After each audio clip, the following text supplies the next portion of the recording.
اهلا وسهلا بيكم طلاب جريد 6. عاملين ايه؟ يا رب دايما تكونوا بخير. معاكم مستر فيلو ساينس. يلا بينا نكمل ليسون جديد من منهج الساينس. يلا بينا. تعالوا كده يا شباب، احنا خدنا الليسون الاولاني وخدنا ليسون 2. تعالوا نكمل ليسون 3 السيل از ايه سيستم. the parts of the cell. ايه يا مستر ده من اولها كده، من اول الشرح يكون عندنا question؟ تمام، انا بس حبيت افكركم شويه. بيقول لي ايه؟ put right or wrong. الcells differ in the shape structure and function. طبعا الاجابه تبقى ايه؟ تمام، رايت، اكسلنت. طبعا السيل مش شبه بعض في الاستراكشر وفي الشيب اند الفانكشن مختلف. اكسلنت. نمبر 2 بيقول لي the human body، ونركز لو سمحتوا. بيقول لي ايه؟ the human body consists of only one cell only. consists of one cell. ايه ده؟ الهيومن بادي بيتكون one cell؟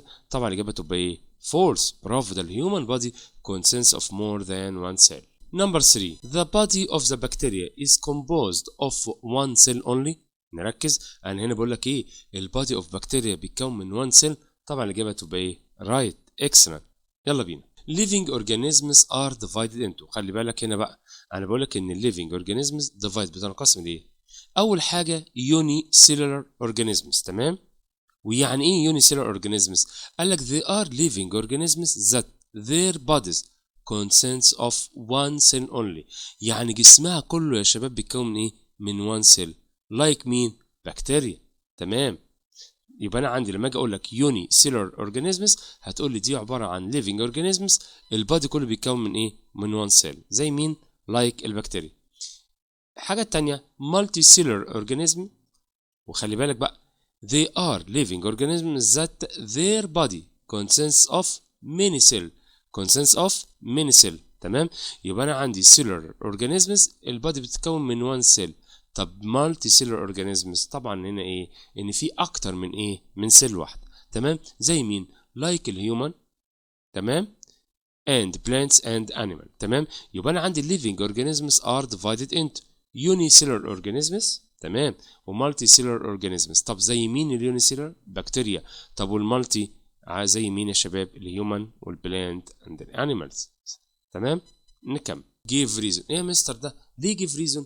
انا بس هشيك على اللي انت فهمته، هل اللي انت فهمته ده تمام ولا لا؟ بيقول لي ايه يا شباب؟ ان البكتيريا are unicellular organisms. خلي بالك، ليه البكتيريا بيقولوا عليها unicellular organisms؟ هتقولي because their body consists of one cell only. عشان البادي بتاعها بيتكون من ايه؟ من one cell. تمام، سهل اهو، انت بس بتقول الديفينيشن.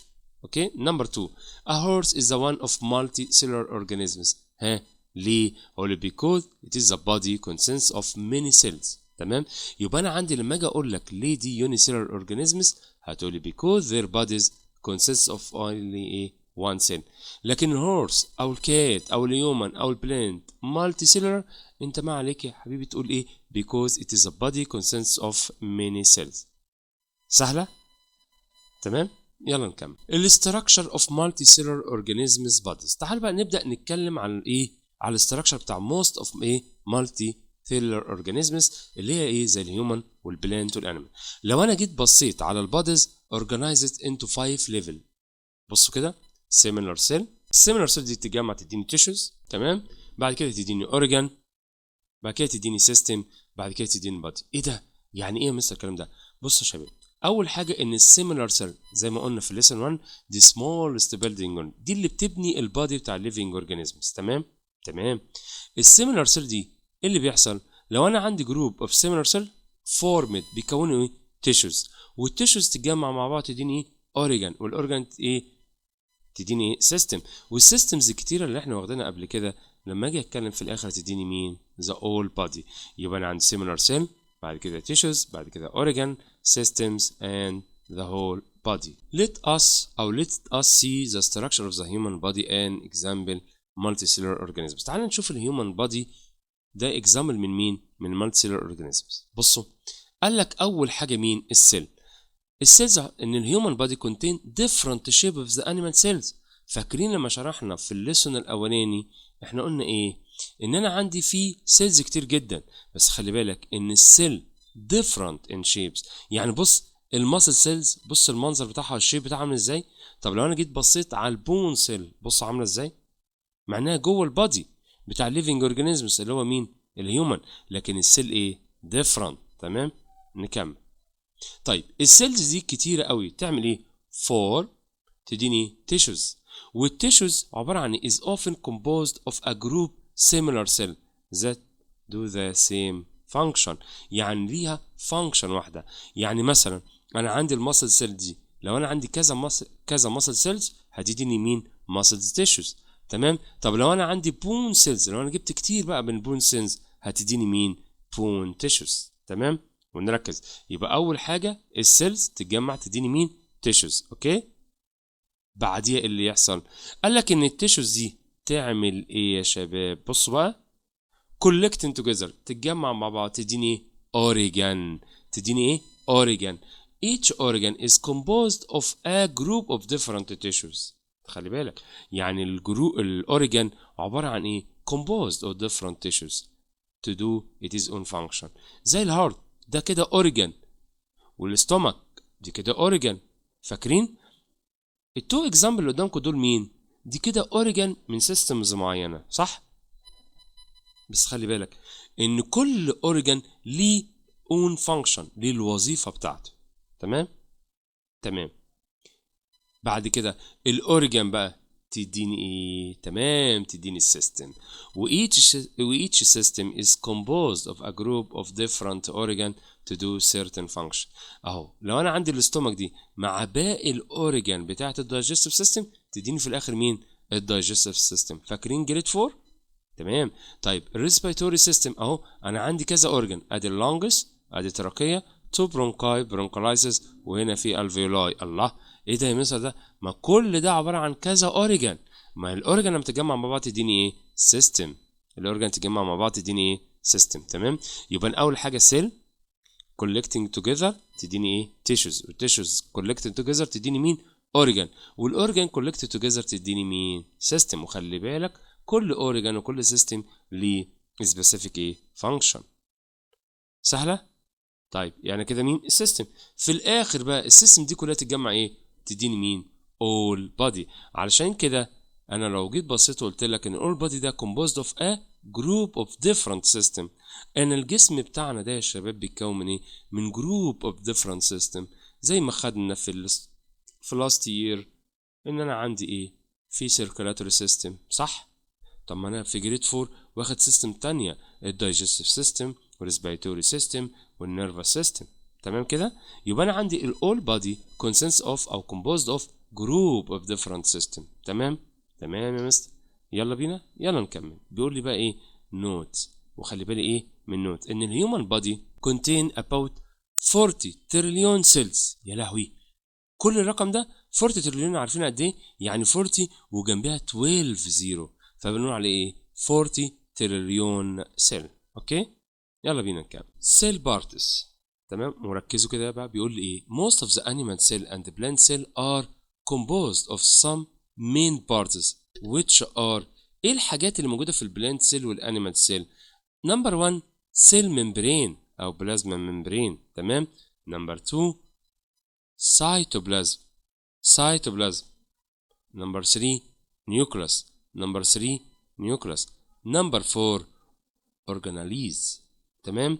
يبقى انا عندي سيل ممبرين، سايتوبلازم، نيوكلاس، organelles. اوكي، نكمل يا مستر. ايه ده بقى؟ ايه الجمال ده؟ بص بقى، دي كده الانيمال سيل. تعالوا كده نتكلم اول حاجه على السيتوبلازم.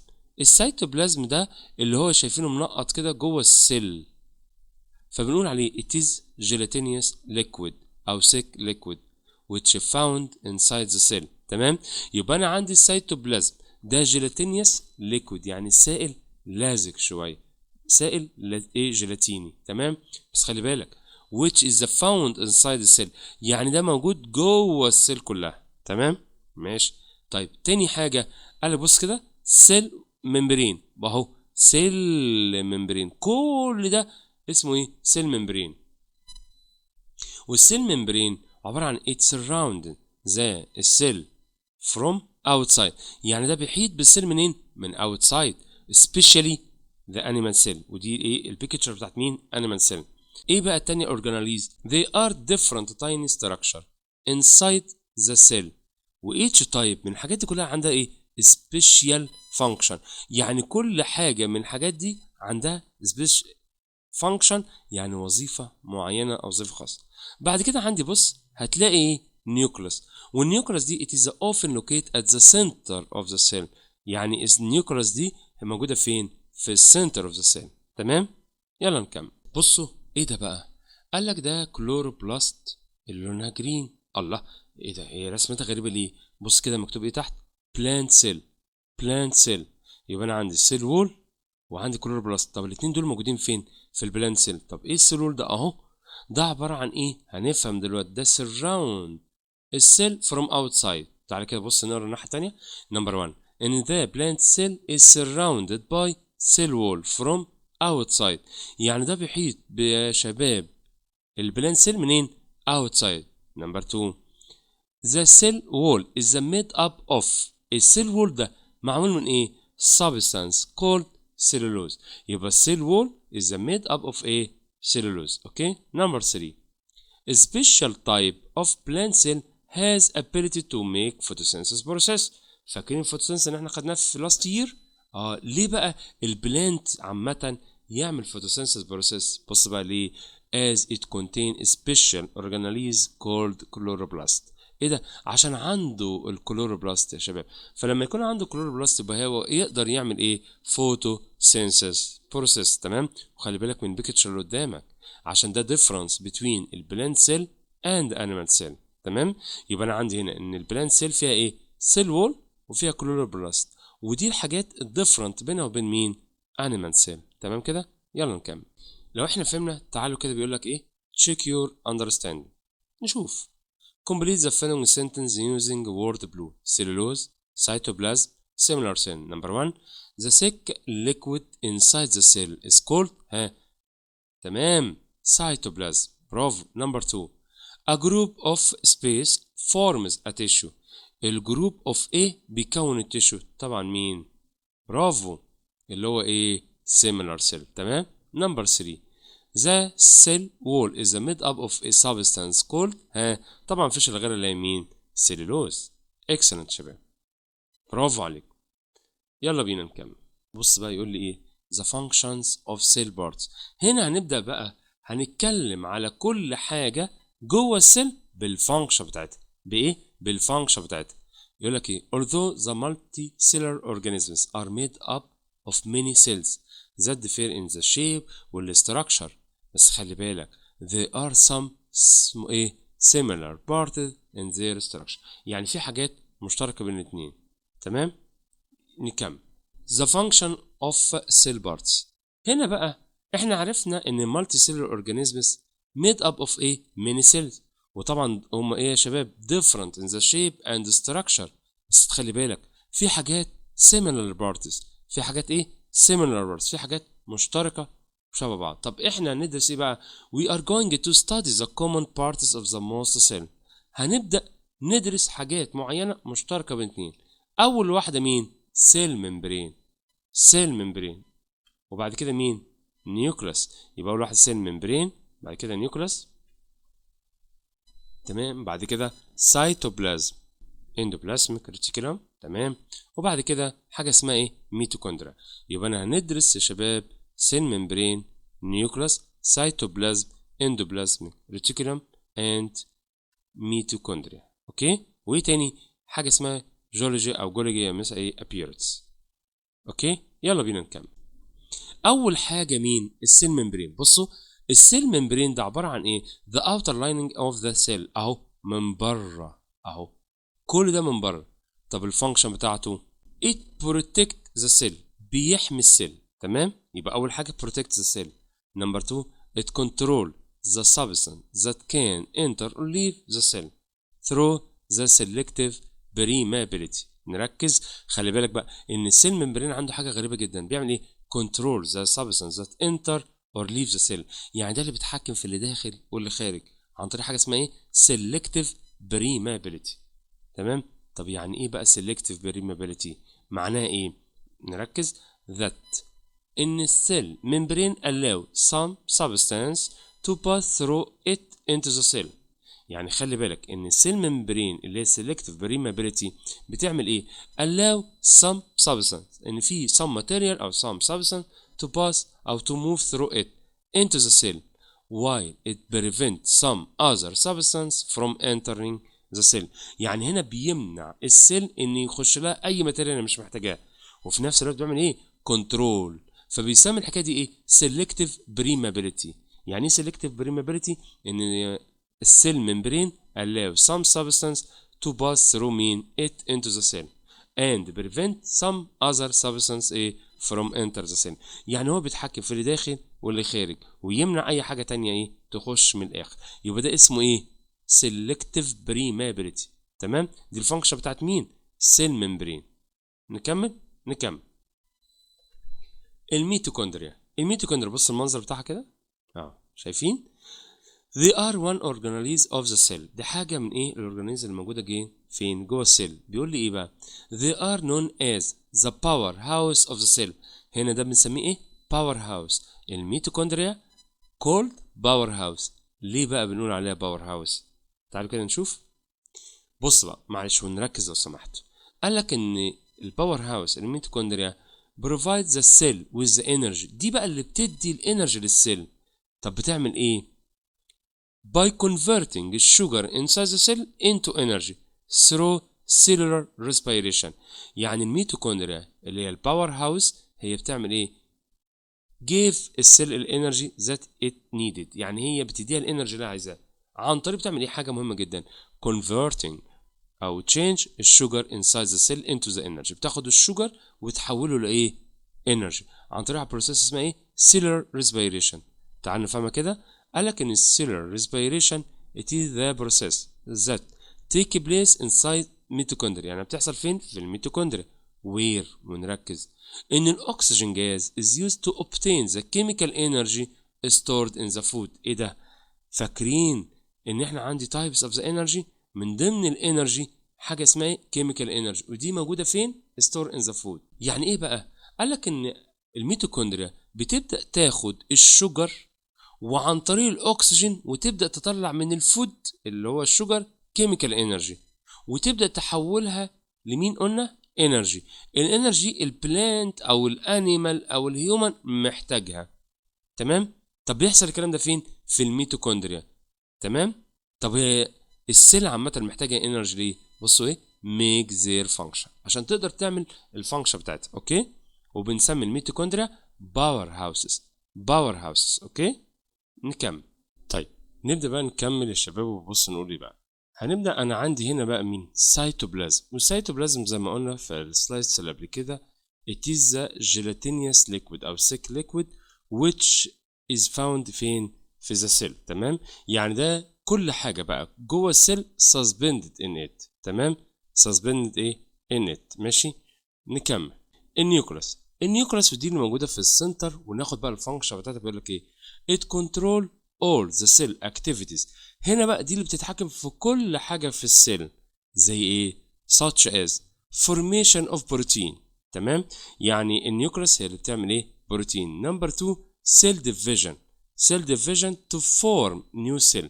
خلي بالك يبقى النيوكليوس control all the cell activity. زي ايه؟ formation of protein cell division to form new cell. اوكي؟ نكمل. endoplasmic reticulum. بص بقى ايه الاندوبلازميك ده؟ ده عباره عن one organelles of the cell. الفانكشن بقى بتاعته بتعمل ايه؟ قال لك it help. شايفين بص المنظر بتاعه ازاي؟ ما تنسوش المنظر ده والشكل ده. او يا شباب بيقول it help in collecting and transporting البروتين inside the cell to build and repair the cell. يعني بيعمل ايه؟ الاندوبلازميك ده بيعمل حاجه مهمه جدا. collecting بيجمع and transport بينقل البروتين inside the cell. ليه بقى؟ to build and repair the cell عشان يبدا يبني السيل وفي نفس الوقت يعملها repair. اوكي؟ حاجه بقى جديده اسمها جولجي او جولجي. it is the one of organelles of the cell. خلي بالك بقى وناخد الفانكشن بتاعته. بيقول لك it help in packing and transporting different material. خلي بالك ده بيعمل packing and transporting different materials. بينقل الماتيريال between the cell او out of the cell. يا اما ينقلها شباب between the cell or out of the cell. اوكي نكمل. طيب هنشوف لو احنا فهمنا بقى. السيتوبلازم control the cell division to form a new cell. السيتوبلازم اللي بيعمل كده طبعا الإجابة تبقى ايه؟ false. excellent. number 2 the cell organelles float in cytoplasm. طبعا الإجابة تبقى ايه؟ right. تمام. كل حاجة خلي بالكم دي قوي اللي موجودة جوه السيل float in cytoplasm. تمام. فهمنا الليسون. يلا بينا يا شباب نبدأ نحل عليه. choose the correct answer وعلى مهلنا لو سمحت. number 1 the body of unicellular organisms consists of البادي of unicellular بيكون ايه؟ 1 cell ولا 3 cell ولا 6 cell ولا many cell؟ طبعا الإجابة تبقى ايه؟ تمام 1 cell. برافو.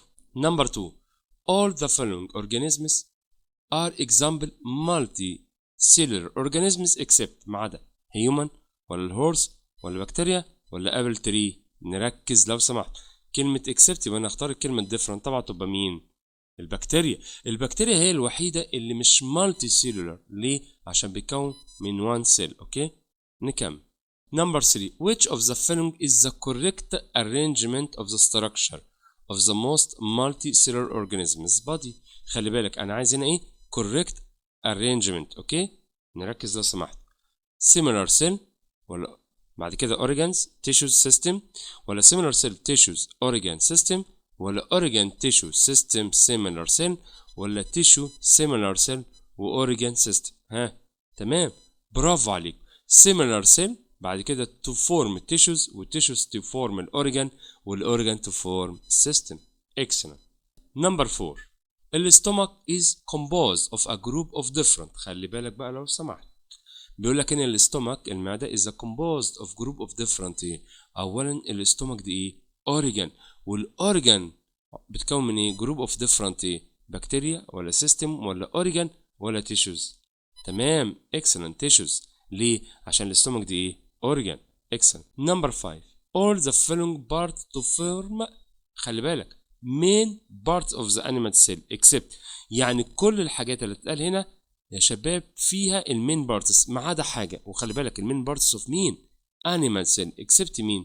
سيل ممبرين سيتوبلازم سيل وول ولا نيوكلاس. تمام برافو عليك. السيل وول. ليه بقى السيل وول؟ عشان السيل وول مش موجود يا مستر في الانيمال سيل present in plant cell. برافو.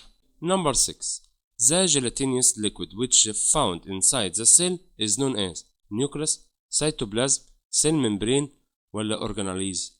خلي بالك الجيلاتينس ليكويد طبعا يمين. تمام برافو السيتوبلازم. excellent. number 7 the structure of the plant cell which is made up of cellulose is cell membrane nucleus cell wall cytoplasm.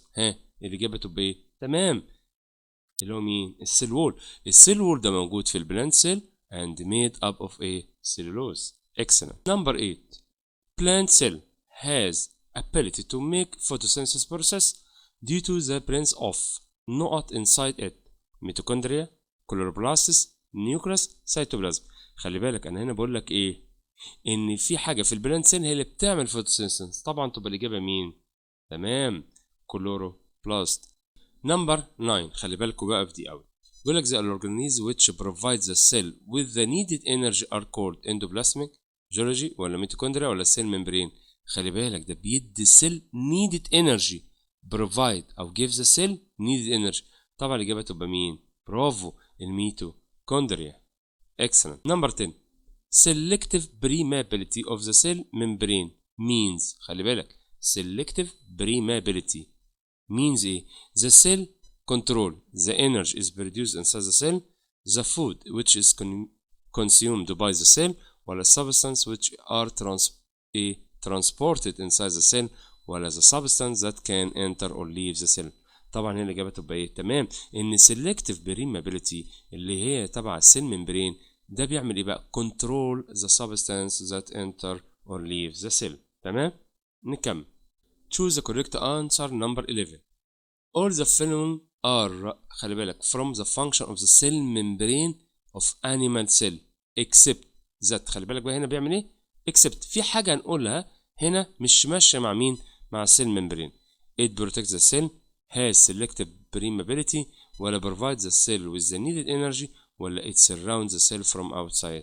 طبعا الإجابة تمام it provides السيل with the needed energy. خلي بالك ان السيل ممبرين مش بيدي الانرجي لمين للسيل، امال مين دي بقى اللي بتدي الانرجي؟ الميتوكوندريا. برافو.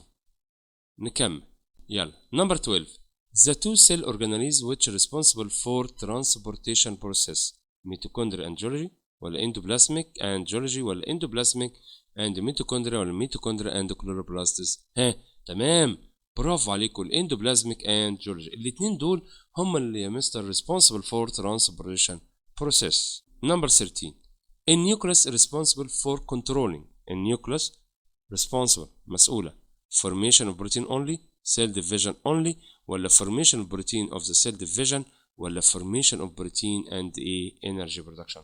طبعا الإجابة تبقى ايه؟ تمام formation of protein and cell division. اوكي يبقى انا عندي هنا ان النيوكليس responsible تتحكم في ايه؟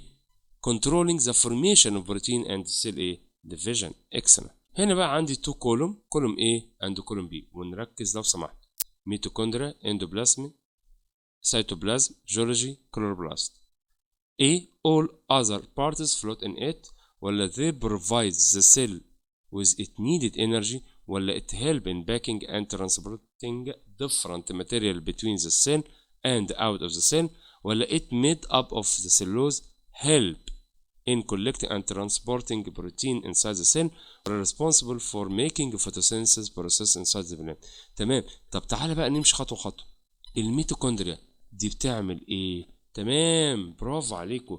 بص يقولك ايه بي they provide the cell with its needed energy. يبقى الميتوكوندريا هي اللي بتدي الانرجي للسيل. تمام. الاندوبلازميك نركز بقى. الاندوبلازميك نختار ايه؟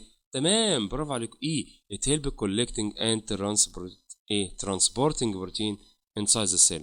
طب السيتوبلازم برافو عليكم ان all other cell parts float in it.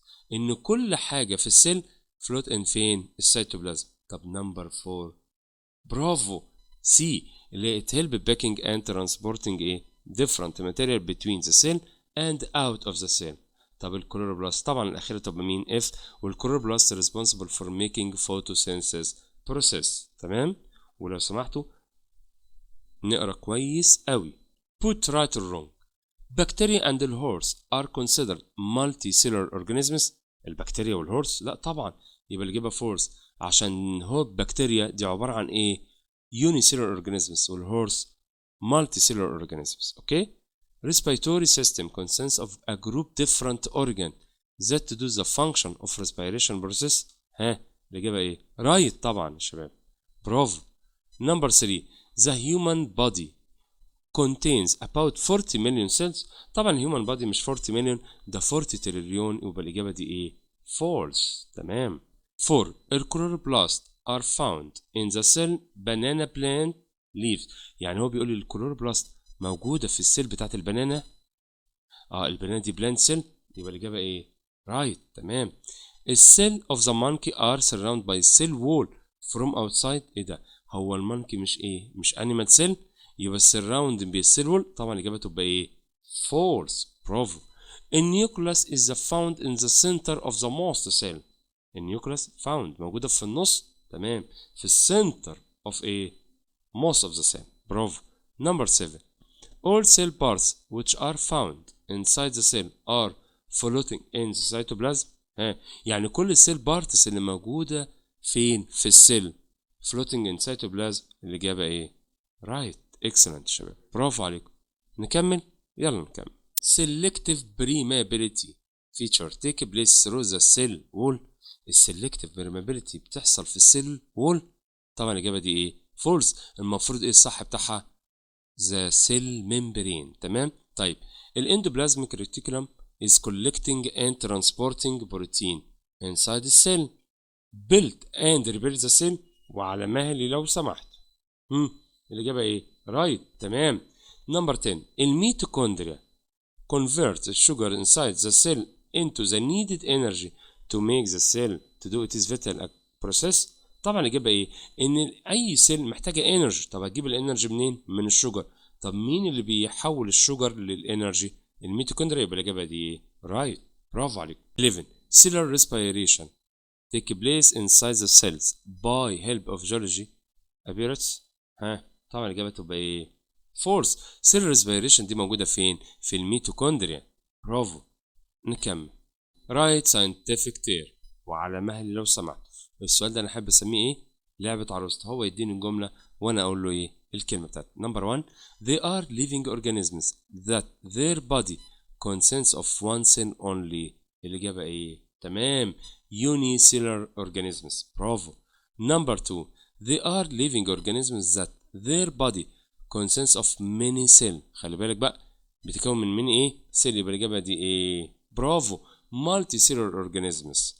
It is gelatinous liquid which is found inside the cell. طبعا هنا مين؟ برافو، السيتو ايه؟ سيتوبلازم. برافو عليك. نكمل. Number 4 the structure which surrounds the animal cell from outside. طبعا الإجابة تبقى ايه؟ مين surrounds the animal cell from outside؟ برافو، cell membrane أو plasma membrane. Number 5 it is often located at the center of the cell. خلي بالك ده ايه؟ center of the cell. طبعا تبقى الإجابة مين؟ nucleus. ودي very important part in the ايه؟ cell. They are different tiny structure inside the cell and each type of them has special function. طبعا الإجابة تبقى ايه؟ organelles يا شباب. تمام. نكمل. Number 7 they are cell organisms provide the cell with the needed energy. طبعا الإجابة تبقى ايه؟ تمام، الميتوكوندريا. Number 8 an organelle which help in assembling اللي هي collecting and transporting protein inside the cell to build and repair مين؟ the cell. طبعا الإجابة ده مين؟ الاندوبلازميك. خلي بالكوا الاندوبلازميك ده مهم جدا. ده بيعمل ايه؟ collecting and transporting البروتين، بينقل البروتين. Number 9 an organelle which help in packing and transporting different material between the cell and out of the cell. مين؟ تمام، نقول ايه؟ appearance. تمام، سهلة. نكمل. complete the following sentence. على مهلي في complete وبالراحة. Number 1 the human is considered as space organism because its body consists of many cells. ده هنا البادي ده بتاع الهيومن بيتقال ان هو بيتكون من many cell. يبقى ايه؟ multicellular organisms. برافو. Number 2 muscle tissue composed of a group of نقط that to do the same function. خلي بالك هنا الماسل tissue composed بتكون من ايه؟ تمام، السيل. برافو. cells of the plants is characterized the presence of chloroplast which are responsible for making نقط a process. طبعا الإجابة ايه؟ photosynthesis process. برافو. Number 4 plant cell similar to animal cell in the presence of cell membrane وفي space وسبيس والendoplasmic and نقط. طبعا هنا مين؟ تمام، السيتوبلازم وبعد كده النيوكلاس والميتوكوندريا and جولجي. خلي بالكم من حاجة مهمة جدا ان كل الحاجات دي similar. يعني ايه similar؟ يعني present in plant cell and animal cell. تمام. نكمل. Number 5 السيلولوز ميك اب. السيلولوز ده ميك اب يعني بيعمل ايه؟ which is found in نقط cell only. تمام، يبقى ده السيل وول made up of cellulose. طب السيلولوز ميك اب ايه؟ cell wall. تمام، which is found in plant cell. برافو. Number 6 cells of dog. خلي بالك cell of a dog is surrounded by from outside. طبعا هنا ايه؟ تبقى ايه؟ تمام، السيل ممبرين. اصل الدوج ده animal يبقى فيه سيل ايه؟ ممبرين not cell wall.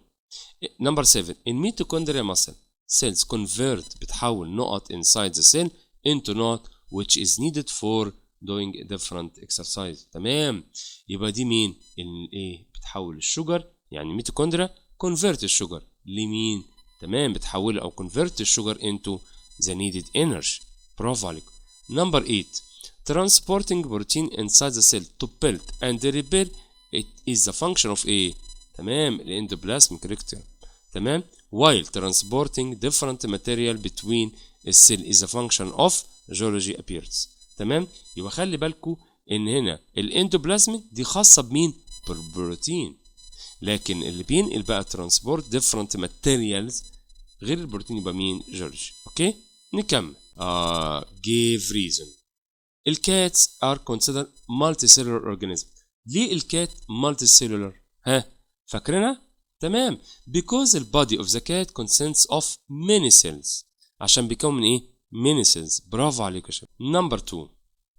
البلانت سيل can make photosynthesis process. هو هنا بيسألني ليه البلانت يقدر يعمل الفوتوسينثيس بروسيس؟ طبعا الإجابة ايه؟ due to the presence of chloroplast in the plant cell. عشان في chloroplast هي اللي تقدر تعمل مين؟ photosynthesis process. number 3. both of endoplasmic reticulum and Golgi apparatus are involved transporting أو transportation process inside and outside mean the cell. ليه؟ هنقول الفانكشن ان انا عندي because الاندوبلازميك ترانسبورت البروتين ده بينقل البروتين inside the cell، وجولجي ابيرتس ترانسبورت different material، يعني دول خاصين بحاجه اسمها transportation inside the cell. يبقى انا عندي جولجي هنا ابيرتس ترانسبورت different material between the cell and out of the cell. تمام. لكن الاندو ده خاص بمين؟ بالبروتين. تمام. excellent. what happened؟ there is no chloroplast inside the plant cell. تخيل كده لو مفيش في البلانت سيل كلوروبلاست، ايه اللي يحصل؟ هقول له البلانت cannot make their own food by photosynthesis process. يعني البلانت مش هيقدر يعمل الفود عن طريق عمليه اسمها ايه؟ photosynthesis process. هنا بقى بيقول لي نمبر 2 ايه؟ the cell membrane cannot control selective permeability. تخيل لو انا عندي السيل ممبرين ده cannot control، مش قادر يتحكم في السلكتيف permeability، ايه اللي يحصل؟ هقول له the cell cannot control the substance that enter or leave the cell. يبقى هنا السيل مش هتقدر تتحكم في substance that enter or leave the cell. تمام. يعني اللي عايز يخش يخش، اللي عايز يخرج يخرج. اوكي تمام. نكمل. sugar doesn't reach mitochondria inside the cell. تخيل كده what happened ان الشوجر doesn't reach mitochondria inside a cell. هنا هقول له بقى ان الميتوكوندريا cannot make cellular respiration so they cannot provide the cell with the needed energy. يعني هنا الميتوكوندريا مش هتقدر تعمل حاجة اسمها cellular respiration، وبالتالي cannot provide أو give the cell with the needed energy. تمام؟ سهلة؟ نكمل. هنا بقى look at the following figure، ولو سمحتوا نركز. then write the correct number besides the suitable sentence. يعني هنا مديني بقى بدل ما يقول لك النيم بتاع كل حاجة في دي ويشاور عليها، لا ده هيعمل حاجة تانية. هيقول لك ايه؟ function، وانت تعرف دي بتاعت مين؟ نمبر كام؟ بص كده نمبر 1 power house in the cell. فين الباور هاوس؟ تمام. نمبر 2 برافو عليك. نمبر 2 اللي هي مين؟ ميتوكوندريا. طب هنا بقى نمبر 2 بيقول لي control the cell division. تمام. نمبر 1 اللي هي مين؟ النيوكليوس. طب هنا نمبر 3 assembling and transporting protein او collecting. برافو اللي هي نمبر 3 اللي هي مين؟ endoplasm. اوكي. نمبر 4 control the selective permeability. هنختار نمبر كام؟ برافو نمبر 5. ان 5 هنا اللي هو مين؟ cell membrane. packing and transporting different material. تمام اللي هو مين؟ نمبر 4 اللي هو ايه؟ جورج. اوكي نكمل. هنا انا عندي كولوم A وكولوم B، وخلي بالك cell tissues organ system. بصوا خلي بالك هنا في الكولوم B. يلا نحل. طبعا السيل فين؟ تمام دي برافو. طب هنا بقى التيشوز A، organ B، تمام، system C. برافو عليك. يبقى انا عندي السيل اهو، ده المنظر بتاعها اهو اللي هي دي، التيشوز اللي هي A، الاورجان اللي هي B، السيستم اللي هي مين؟ C. اوكي احنا كده يا شباب يعتبر خلصنا ليسون 3. لو عندك اي كويستشن او اي كومنت اكتب لي وانا ارد عليك على طول.